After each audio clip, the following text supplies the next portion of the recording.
Hello students, good morning. कैसे हैं आप सभी? उम्मीद करता हूँ अच्छे होंगे।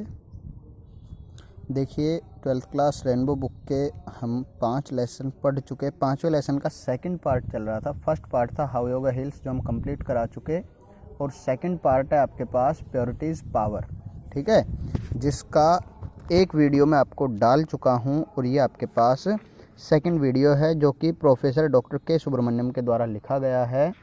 ठीक है, प्रोफेसर के सुब्रमण्यम यहाँ पर बताते हैं कि किस प्रकार से व्यक्ति है वो पवित्र रहकर, अपने मानसिक रूप से, शारीरिक रूप से पवित्र रहकर किस प्रकार से दूसरों में परिवर्तन ला सकता है।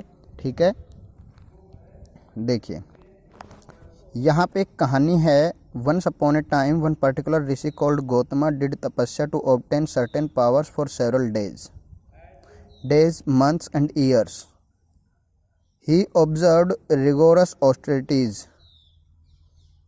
Once upon a time, एक बार की बात है कि एक बहुत ही वन पर्टिकुलर ऋषि, एक ऋषि था, विशिष्ट ऋषि, कॉल्ड गौतम नाम का।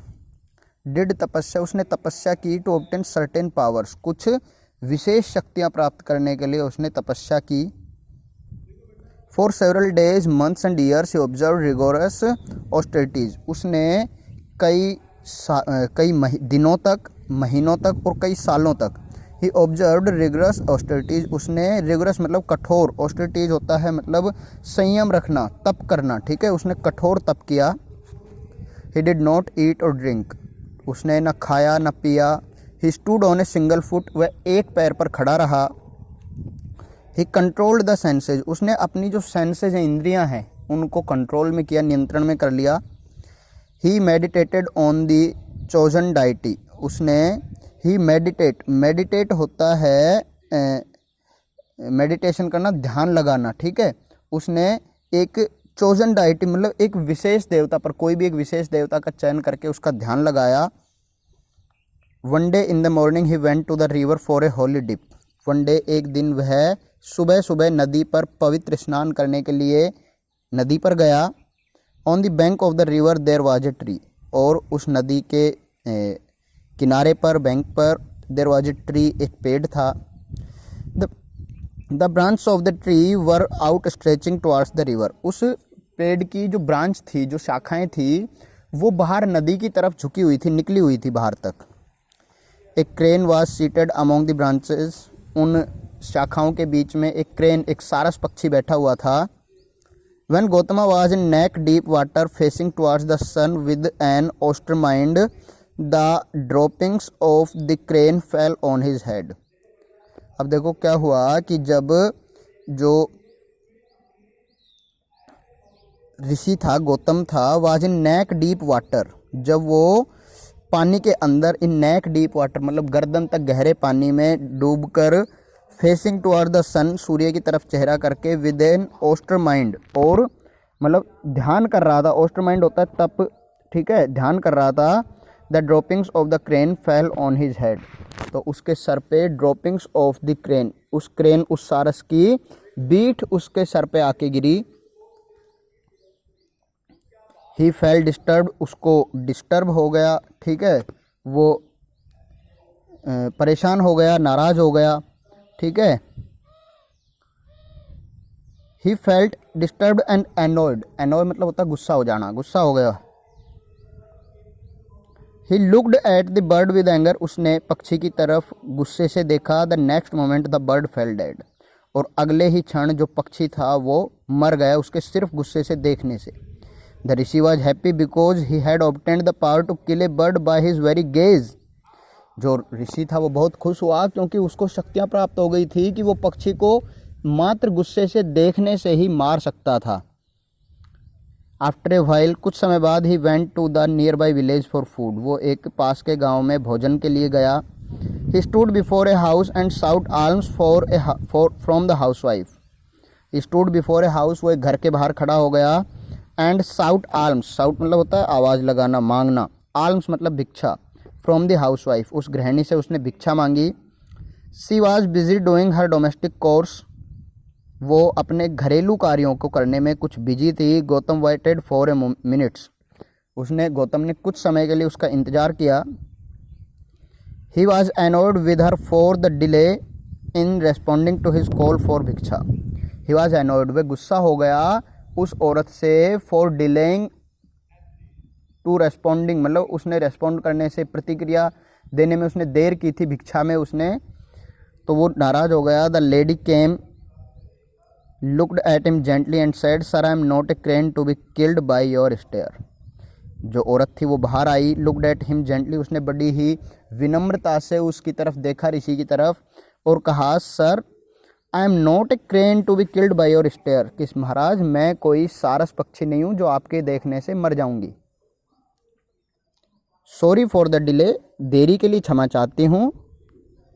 I was serving my husband and feeding my children, मैं अपने पति की सेवा कर रही थी और अपने बच्चों को खाना खिला रही थी। प्लीज़ एक्सेप्ट द फूड, आप कृपया भोजन को स्वीकार करें। द ऋषि वॉज शॉक्ड, ऋषि बहुत ही शौक मतलब बहुत ही आश्चर्यचकित हुआ। He could not know how she was able to learn about the crane which dead only short while ago, वह जान नहीं पाया, उसे पता नहीं चला कि कैसे इस औरत को उस क्रेन की डेथ के बारे में, उस सारस की मृत्यु के बारे में कैसे पता चला, जो कि सिर्फ कुछ देर पहले ही हुई थी। द लेडी फर्दर सेड, औरत ने आगे कहा, sir don't be surprised, I am a humble housewife, कि महाराज आप चिंता मत करो, डोंट बी सरप्राइज, आश्चर्यचकित मत हो, मैं कोई इतनी बड़ी ज्ञाता नहीं हूँ, I am only a humble housewife, मैं सिर्फ एक विनम्र गृहिणी हूँ। If you want to know more about tapasya and the attainment of powers, please go to a particular person whose address I shall give. यदि आप जानना चाहते हो, want to know more about tapasya, तपस्या के बारे में और अधिक जानना चाहते हो, एंड द अटेनमेंट, और आप अधिक ज़्यादा मतलब अटेन कैसे करते हैं, मतलब ठीक है, अटेन करना भी एक तरीके से प्राप्त करना ही होता है, गेन करना, ठीक है। अगर आप मान लो और भी ज़्यादा इसके बारे में जानना चाहते हो तो शक्तियों को मतलब कैसे अटेन करते हैं, प्राप्त करते हैं, attainment of powers, please go to a particular person, तो आप एक विशेष व्यक्ति के पास जाइए, whose address I shall give, तो जिसका पता मैं आपको दूंगी। Saying so she gave him the address, ऐसा कहते हुए उसने उसको पता दे दिया। Humbled and crestfallen the rishi went as directed. Humbled and crestfallen, crestfallen मतलब होता है निराश होकर, और हम्बल्ड मतलब अपमानित होकर, ठीक है। वो जो ऋषि था वो उस रास्ते पर जो उसने निर्दिष्ट किया था, उसको दिशा दिखाई थी, डायरेक्शन दिया था, उस पते पर चला गया। It was a greater shock to him to see the particular person to be an ordinary simple man, ये एक और बड़ा झटका लगा उसे, to see him the particular person to be an ordinary simple man, कि जिस आदमी के पास उसे भेजा गया था वो एक सामान्य व्यक्ति था, ordinary simple man. The moment the Rishi was scene, जिस पल ऋषि वाज सीन, ऋषि को देखा गया, द मैन सेड, मतलब उस ऋषि को देखते ही उस आदमी ने कहा, holy sir welcome, holy sir पवित्र श्रीमान महाराज, वेलकम, आपका स्वागत है। I know about the crane's death and that housewife's advice, उसने कहा कि मैं उस सारस की मृत्यु के बारे में और उस औरत की सलाह के बारे में जानता हूँ, मुझे पता है। Please wait a little and I shall soon take you home, कृपया आप कुछ देर रुको और मैं जल्द ही आपको घर लेकर चलूँगा, ठीक है।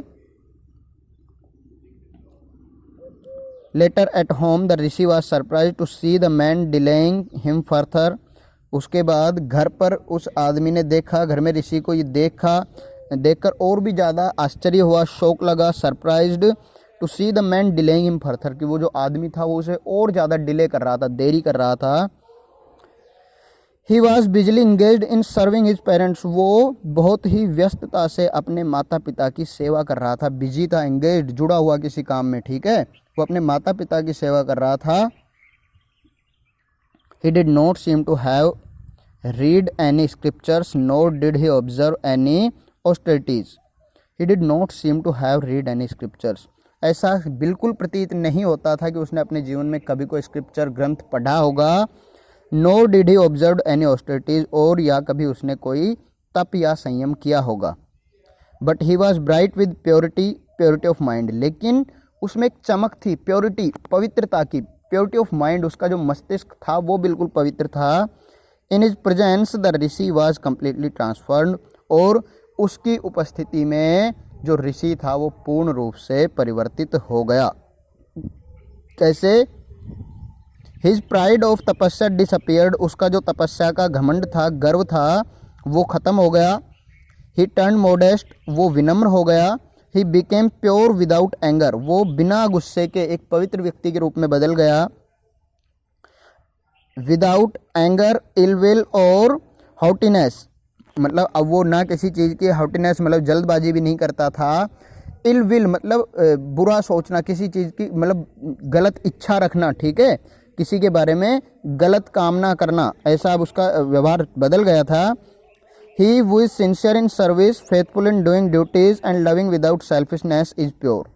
जो व्यक्ति वो इज सिंसियर इन सर्विस, जो अपनी सेवा में सिंसियर होता है, ईमानदार होता है। फेथफुल इन डूइंग ड्यूटीज़, अपने कार्यों को, अपने कर्तव्य का पालन करने में ईमानदार होता है। एंड लविंग विदाउट सेल्फिशनेस, और बिना स्वार्थ के निस्वार्थ प्रेम करने वाला होता है। इज प्योर, वो हमेशा पवित्र होता है। The power of purity is very high and priceless. Purity, पवित्रता की जो शक्ति है वो बहुत ही ज़्यादा और अमूल्य है, प्राइसलेस, जिसका कोई मोल नहीं हो सकता। The elements of nature have the ability to purify not only things but also beings as well. Elements of the nature, प्रकृति के जो तत्व हैं उनमें न केवल वस्तुओं को, not only things but the beings मतलब ह्यूमन बींग्स, न केवल वस्तुओं को बल्कि प्राणियों को भी चेंज करने की शक्ति होती है। Man makes use of the elements to purify his body. व्यक्ति है वो अपने शरीर को पवित्र करने के लिए तत्वों का इस्तेमाल करता है, प्राकृतिक तत्वों का। Very often for want of proper and pure environment many a gem remains hidden in sands and many a flower withers away unseen in thorns. Very often, कई बार, बहुत बार, प्राय क्या होता है कि for want of proper and pure environment की मतलब प्योर और प्रॉपर, उचित और पवित्र वातावरण की कमी के कारण many gem remains hidden in sands, बहुत सारे रत्न जवाहरात ऐसे होते हैं जो मिट्टी में ही दबे रह जाते हैं, मतलब जिनको आप सामने नहीं ला पाते हैं। And many a flower withers away unseen और थॉट्स, और बहुत सारे फ्लावर, फूल ऐसे होते हैं जो विथर्स, मुरझा जाते हैं, अनसीन इन थॉर्न्स, कांटों में बिना देखे ही मुरझा जाते हैं, उनका मतलब unusable. Sometimes insufficient and improper training spoils the inborn traits of virtue. Sometimes, कभी कभी, इनसफिशिएंट एंड इम्प्रॉपर, इनसफिशिएंट मतलब होता है अपर्याप्त और इम्प्रॉपर मतलब होता है अनुचित। अपर्याप्त और अनुचित ट्रेनिंग, जो प्रशिक्षण होता है, spoils the inborn traits of virtue. ये क्या करता है, कई बार अच्छी तरह से जब किसी को प्रशिक्षण नहीं दिया जाए तो ये जन्मजात जो गुण होते हैं, ट्रेट्स ऑफ वर्च्यू मतलब इनबोर्न होते हैं, जन्मजात जो ट्रेट्स ऑफ वर्च्यू जो गुण होते हैं उनको समाप्त कर देते। स्पॉइल मतलब होता है नष्ट कर देना, ठीक है। Even if the inborn nature is a little impure, यदि, यहाँ तक कि if the inborn nature is a little impure, यदि जो जन्मजात व्यक्ति की प्रकृति है यदि वो कुछ थोड़ी सी अपवित्र है, वी कैन प्योरीफाई इट, हम इसको प्योरीफाई भी कर सकते हैं, पवित्र भी कर सकते हैं। And make it perfect through nature, और इसको प्रकृति के द्वारा इसको हम परफेक्ट बना सकते हैं, बहुत ही अच्छे रूप में परिवर्तित कर सकते हैं। Dogs in the street are dirty, dogs in the street are dirty, कि गली में जो कुत्ते होते हैं वो डर्टी मतलब गंदे होते हैं, भद्दे होते हैं। विद डर्टी हैबिट्स, और उनकी जो हैबिट्स होती हैं वो भी, उनकी जो आदतें होती हैं वो भी भद्दी होती हैं, गलत होती हैं, ठीक है। But A well brought up dog, लेकिन एक कुत्ता जिसकी अच्छी तरीके से पालन पोषण किया गया है, is not only clean but behaves very methodically, वो ना सिर्फ साफ सुथरा होता है but behaves very methodically and decently, जबकि बहुत ही सलीके से और डिसेंटली और बहुत ही शिष्टता के साथ में व्यवहार करता है अगर उसकी अच्छे से देखभाल हुई है तो। Man does inherit the traits of animals, व्यक्ति के अंदर भी, man does inherit the traits of animals, उसके व्यक्ति के अंदर भी जो जानवरों के गुण हैं वो जन्मजात इनहेरेंट होते हैं, जन्मजात होते हैं। But through training he becomes man, लेकिन प्रशिक्षण के द्वारा वो एक व्यक्ति के रूप में परिवर्तित हो जाता है, एक इंसान के रूप में। कि ये सिर्फ एक नेचर के ऊपर डिपेंड करता है कि आपको कैसा नेचर प्राप्त हो रहा है, आप दूसरों को कैसा नेचर देते हैं, व्यक्ति उसी में परिवर्तित हो जाता है। But through training he becomes man, through samskaras and nature the impure legacy from the animals is washed off and the latent purity in man is made to shine. Through samskaras and nature, संस्कारों के द्वारा और प्रकृति के द्वारा, the impure legacy from the animals is washed off, जानवरों में से जो इम्प्योर लेगेसी मतलब जो अपवित्र, उनके अंदर लेगेसी मतलब जो विरासत में मिले हुए जो गुण हैं, इज वॉश्ड ऑफ, उनको समाप्त कर दिया जाता है। And the latent purity is in man is made to shine, और व्यक्ति के अंदर लेटेंट प्योरिटी मतलब जो गुप्त एक प्योरिटी है, पवित्रता है, उसको विकसित किया जाता है, चमक मतलब बाहर दिखने के लिए, चमकने के लिए। ठीक है। इसके बाद देखिए एक कहानी और बता रहा है कि पैरट्स स्पीक, तोते बोलते हैं। इफ़ ट्रेंड, यदि उनको ट्रेन किया जाए, प्रशिक्षण दिया जाए। They can imitate human speech, अगर उनको प्रशिक्षण दिया जाए तो वो मानव कथनों को इमिटेट कर सकते हैं, मतलब उनकी नकल कर सकते हैं। Two parrots were brought up by two people, दो तोते दो लोगों के द्वारा ब्रोट अप खरीदे गए या लाए गए।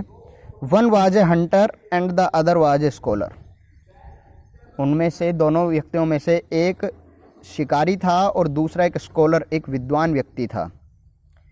दे both trained their pets in speech, उन दोनों ने अपने अपने तोते उनको बोलना सिखाया। The first parrot brought up by the hunter spoke words of harshness, जो पहला तोता था जो किसके द्वारा लाया गया था, एक हंटर के द्वारा, एक शिकारी के द्वारा। Speak the words of harshness, harshness मतलब होता है कठोर, ठीक है, या पीड़ा देने वाले, वो लोगों को कठोर शब्द बोलता था। In its expression were crude, rude and uncivilized, इस तोते का जो एक्सप्रेशन था, जो लोगों के प्रति व्यवहार था, वो क्रूड बहुत ही रूखा और रूड, रूड बोलते हो, रूड मतलब भी रूखा या इम्पोलाइट या एविनय, ठीक है, मतलब दुष्ट तरीके से व्यवहार करता था। और अनसिविलाइज्ड, असभ्य व्यवहार करता था। The second bird has acquired softness in speech, और जो दूसरा तोता था वो अपनी भाषा में, अपनी बोलचाल में एक्वायर्ड सॉफ्टनेस, वो सॉफ्ट था, विनम्रता थी उसकी बोलचाल में। It spoke with refinement and culture, वो बहुत ही सोच समझकर, विद रिफाइनमेंट मतलब शोध करके, बहुत ही अच्छे से सोच समझकर, और कल्चर से, संस्कृति के हिसाब से बोलता था, सभ्य रूप से।